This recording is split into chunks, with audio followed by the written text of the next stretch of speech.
This is Matthew with David's Garden Seeds. Today we're having a look at our Mammoth Grey Stripe sunflowers.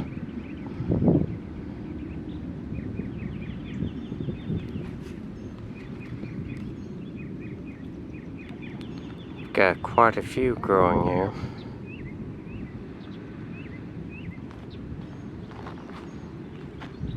Once they start bending over, it means they'll be ready to harvest soon.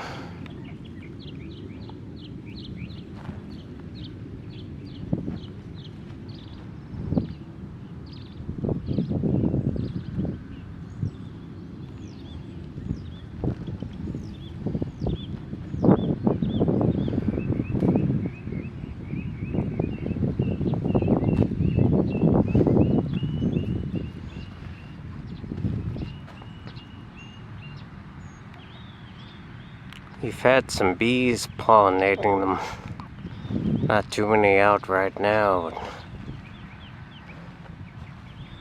There's one right there. See if we can get a nice close-up of them.